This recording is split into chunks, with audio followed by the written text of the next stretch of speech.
السلام علیکم دوستو، آج ہم ڈینگی بخار کا شفیع علاج سیکھیں گے۔ تو آپ نے ویڈیو سکپ نہیں کرنا۔ اگر آپ ڈینگی سے پریشان ہیں تو آپ نے جو ایک ایک لفظ میں پڑھوں گا ویسے آپ نے پڑھنے ہیں میرے ساتھ۔ پھر آپ نے جو پانی آپ نے سامنے رکھے اس پر دم کر کے آپ نے پینے ہیں۔ تو چلیے شروع کرتے ہیں۔ جیسے میں پڑھتا ہوں آپ نے ویسے ہی اپنی دل میں پڑھنا ہے۔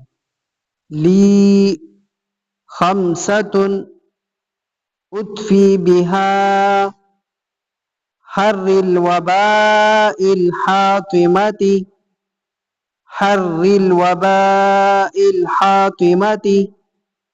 حاطمة المصطفى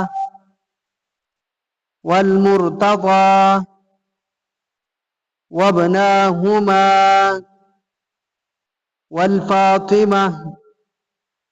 سمجھ جائی ہوگی انشاءاللہ العزیز۔ آپ نے جو یہ دعا پڑھی تو آپ اس پانی پر دم کر کے پی لیجئے۔ جزاک اللہ۔